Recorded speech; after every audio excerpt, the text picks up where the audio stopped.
isn't part of that 99%. So many big names and big fellas in the building. Second block on the wheel. Once again, Shaq tries to bully a rookie Yao Ming, and once again, Yao Ming meets him at the rim and sends it back. On back-to-back shot attempts, Yao rejects the big diesel.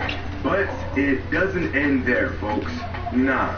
Yao then proceeds to sprint down the floor, dive at the basket, and get another bucket in transition. Shaq is livid.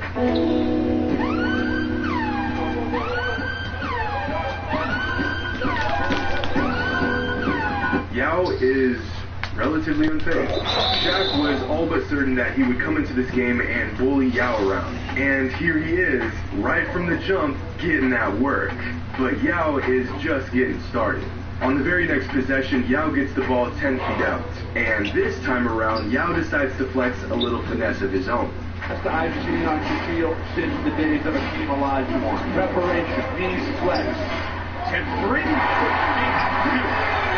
He's calling for the ball. Shaq is fed the fuck up. In a later interview, Shaq said that at this point he knew he had to turn it all the way up. I want to give him a little finesse. I want to show him all the rules, so I get it, I get on the post, and I go right there, he blocks it. That was so crazy. You got that. You 7'8", you're supposed to block it right. Get another move, he blocks it. Now I'm mad. Now I got to go in the playoff mode. Now I got to turn the power, turn it all the way up. The Lakers bring the ball down and feed it to the big man down low. Shaq isn't holding anything back. This man is going full diesel mode, moving a 7'6", 310-pound Yao Ming around like he's a small child. After taking 6,032 steps, Shaq goes up and for the third time in a row gets shut down by Yao. Just going right at it. A lead most valuable player. When you look out for it, a strong quick note. That's 3 shots put up and 3 shots sent right back. Now, this may not seem like a big deal, but we are talking about a rookie, a kid that hadn't even been in the NBA for 5 months, shutting down the best big man in the NBA. A kid from China who had a world of expectations on him, living up to the hype in a game that virtually everyone thought he would get bullied around in. In fact, this wasn't the last time that Shaq felt Yao's presence. From this game forward, throughout all of their matchups, Yao Ming averaged 22 and 10 against the Diesel, numbers that were actually better than his career averages. Now, if you know anything about Shaq, you know he doesn't pay respect to players very often. He jokes around a lot, may recognize a legend's skill on rare occasions, but most of the time he's all trash talk. He's just too competitive to give virtually anyone their props. Well, anyone except Yao. In fact, he respects Yao's dominance so much, he actually put him on the same level as Hakeem Olajuwon and himself. I put him in the category of a king. Now, I've only seen Shaq give credit to 3 players: Patrick Ewing, Hakeem, and Yao. Now, that is exceptional company. And who knows what else he would have accomplished if his body didn't turn on him. He was big, skilled, strong, and had the work ethic of a champion. And at 22 years old, he did something that most NBA fans thought they would never see. As a rookie, Yao Ming bullied a prime Shaquille O'Neal in the post.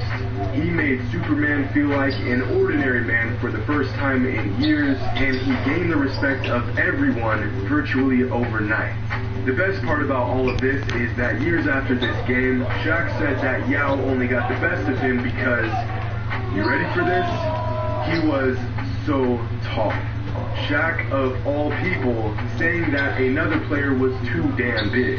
A man that made a living from his size, saying another player was too tall.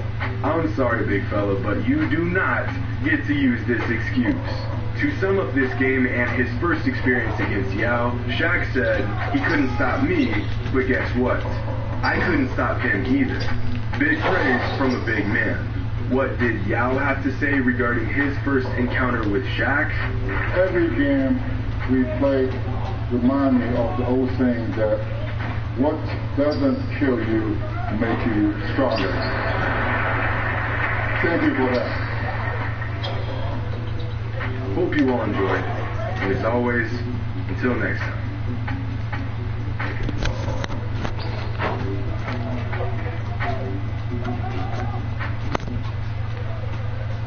It's bad enough Dan Forrest thinks masks don't work with viruses, but then you learn he's been holding indoor events with no social distancing and no one wearing masks. If he's endangering us just running for governor, we can't risk him being governor. The NBA's Superman, the white hat. Oh, Shaquille O'Neal. What's the next on the contract? You can't give out my name. But I'm telling you, if a guy give out my name. Shaquille O'Neal was one of the most dominant basketball players we have ever seen. I mean, how could you really stop a 300-pound monster when he gets near the paint? Yeah, this is most likely going to happen to you. Now, Bob, what's the power? He just overpowered him. He comes down, and then he jumps him right there. They call the technical on Shaq on that. It wouldn't be a pretty sight. But Shaq, even today, regrets something that happened back in 1988 when he was just a high school junior. He even still curses those people today. One day after signing with the Lakers, 3 men approached Shaq looking for an autograph. And before they even got to him, Shaq was already whispering curses. The men, all nearly a foot shorter than Shaq and several $1 million later, That would be the highest purchase in World War history. The CEO will confirm that. went over to shake his hand. Shaq cursed him again, but even as he did, he still smiled. He couldn't really hold it against them. What these 3 guys did to him 9 years ago, it hurt for a long time. He would mention it wherever he went to play basketball, whether at LSU, Orlando, or Los Angeles. Maybe you'd think that they, I don't know, stole from him before, or something. But before all the movies, before the rap videos, the commercials, the endorsements, and even before Shaq Fu, he lost a high school basketball game.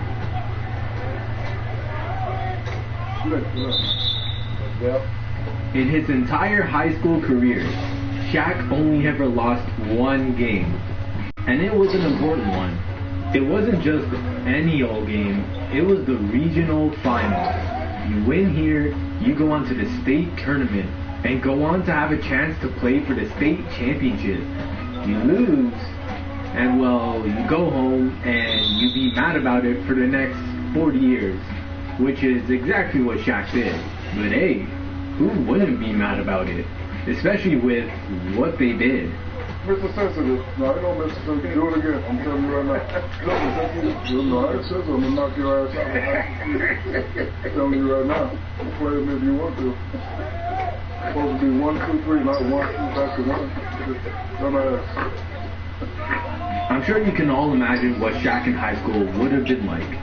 An absolute monster, toying with his opponents all day long. Averaging like 30 points, 20 rebounds, and like 5 blocks a game. Well, you'd basically be right. There was absolutely nobody that could stop him, and that would make sense. Like, look at his teammates. Tell me, in this photo, where do you think Shaq is? I think it's this guy on the left here, right? This was the competition he would normally go up against. It was said that Shaq never really fought for position for rebounds. He simply just reached over his opponents and just swiped it away. They had a perfect record, but that one team Shaq just couldn't beat. The 1988 Liberty Hall Panthers. None of them were anything special, not even athletically. They were just regular guys that Shaq just couldn't understand why or how they beat him. Their biggest player was only 6'3", while Shaq stood 6'10", 240 pounds at the time. The Panthers heard about the 6'10" kid who was averaging 10 blocks a game, and knew it was only a matter of time before they had to face him. But they didn't care. They would just shrug at the thought. An old fellow came along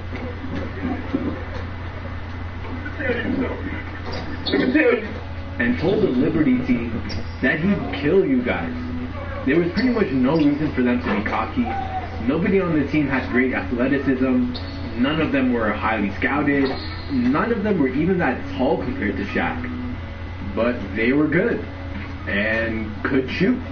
They were among the best shooting teams in high school and never not once shot under 75% from the free throw line as a team for the entire free throws.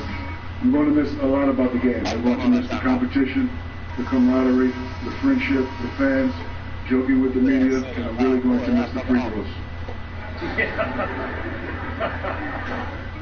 But the Panthers went into the 1988 season ranked second and won games by an average of 52 points. One team they beat so bad, the coach refused to let their team even go out in the fourth quarter. Like, that's just sad. Like, I know the players for sure were embarrassed of that. Their goal in games was to shoot 60% from the field and 80% from the free throw line. More often than not, they were very close to that goal. They weren't just a run-and-gun style team. As Smets, one of the players on that Liberty Hall team, put it, they just made a ton of shots. All 5 of their starters averaged double figures, and nobody really stood out. It was essentially the, perfect role team. It was finally playoff time, and they had defeated a team with a 6'9" center, who did go on to play for Washington State. So none of the players or coaches really even believed that Shaq could be all that much better. Well, apparently plenty better, as the coaches and players saw Shaq firsthand play later that day. None of them really believed it. They thought it was crazy. They said it was a man amongst boys. But it was time. Both teams advanced to the playoffs and made it to the regional finals. It was finally time for them to play each other. Now it's win or go home. You win here, you go to the state tournament. You lose here, you go home. They had a plan though. They knew Shaq didn't really fight for position and just reached over the players' backs. So if they boxed him out well enough, they could foul him out. The strategy proved itself. Shaq picked up back-to-back fouls early in the first, then another back-to-back fouls before the quarter ended. Knowing Shaq about how hot he gets, you can only imagine what he was like. With 4 fouls and only 1 from fouling out in the regional final, he probably said something along these lines to the referee. Every time I wonder why the league is losing money, that's why. People pay good money to come watch these athletes play and they try to take on the fucking game. Shaq, we're on live. I know. Shaq was forced to sit out the rest of the half and didn't even start the second half. Probably said something along these lines to the referee. Every time I wonder why the league is losing money, that's why. People pay good money to come watch these athletes play and they try to take on the fucking game. Shaq, we're on live. I know. Shaq was forced to sit out the rest of the half and didn't even start the second half. Finally, when Shaq got back into the game, he instantly scored 8 points for his team, but was useless on defense now. He was forced to play very softly as he was afraid to foul out. Shaq did play the rest of the game without fouling out, but it was a little too late, and his mood wasn't great. He looked as if he was just robbed. In the end, he only scored 9 points, and the Liberty Hall Panthers beat the San Antonio Coal 79-74, and they ended up moving on to the state tournament, leaving Shaq behind. Moving on from that game was hard for Shaq, as for years he said officials robbed him in the game. He vowed revenge the very next season, and he got it. In a playoff game against Liberty Hill, Shaq led San Antonio with 40 points, 29 rebounds, and 11 block shots on the way to an undefeated season and state championship. Unfortunately, none of the players that were on the team the previous year were there for that beatdown. After that game, Shaq actually threw the ball into the stands. So I guess Shaq couldn't really move on if those same players were not there. But after so many years, Shaq still hasn't forgotten that game. After Lakers beat San Antonio, a San Antonio reporter asked him if the loss to Liberty Hill bothered him as... When my husband was killed, I was 5 months pregnant, to see all this going on in the world. I don't want my kids to be afraid to honor their dad. Like this whole defund the police movement, they defaced the law enforcement memorial wall. As much as he has indicated, he didn't answer for maybe about 5 seconds, and then replied, "Back then, yeah. But what bothered me was the 4 fouls. I never got into the game." But he did say that Liberty Hills did a great job, and that they shot the ball well, and that some of those players had like Larry Bird range. But man, that one game still haunts Shaq to this day. He not once ever lost a game in high school except that one time. Maybe his team would have won another state championship that year. Who knows? I personally would be pretty mad too if the other team had to try and foul me out to win. But hey, that's basketball. It's part of the game. Anyways guys, that's it for the video. I hope you all enjoyed. Let me know in the comments about what you think or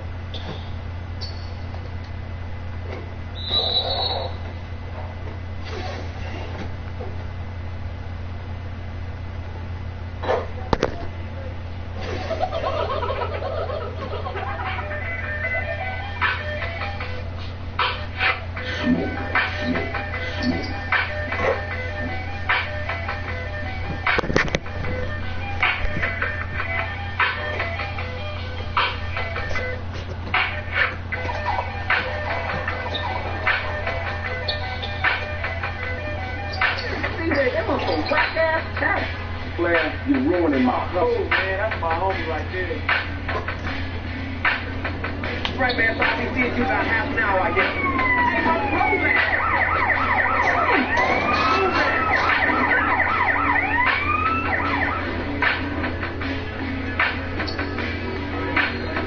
How are you? It's nice to meet you. Girl, don't sweat me.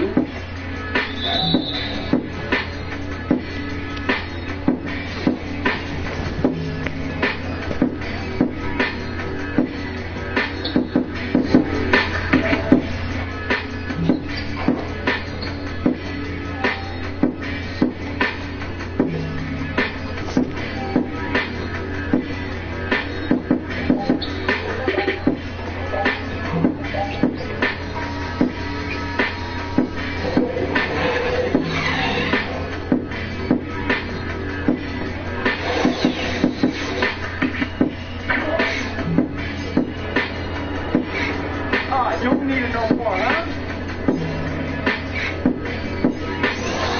Man, I like your outfit. I'll play when we see one.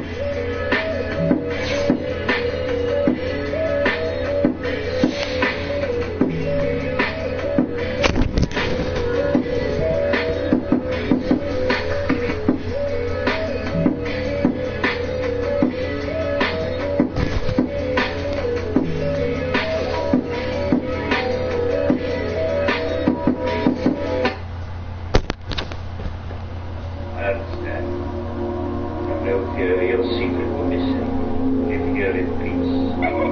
Go on. I'll go back to them. Yes, I'll go back. Tell them no one can ever come to this place. No, nothing comes from land of the land of the land of the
Yeah.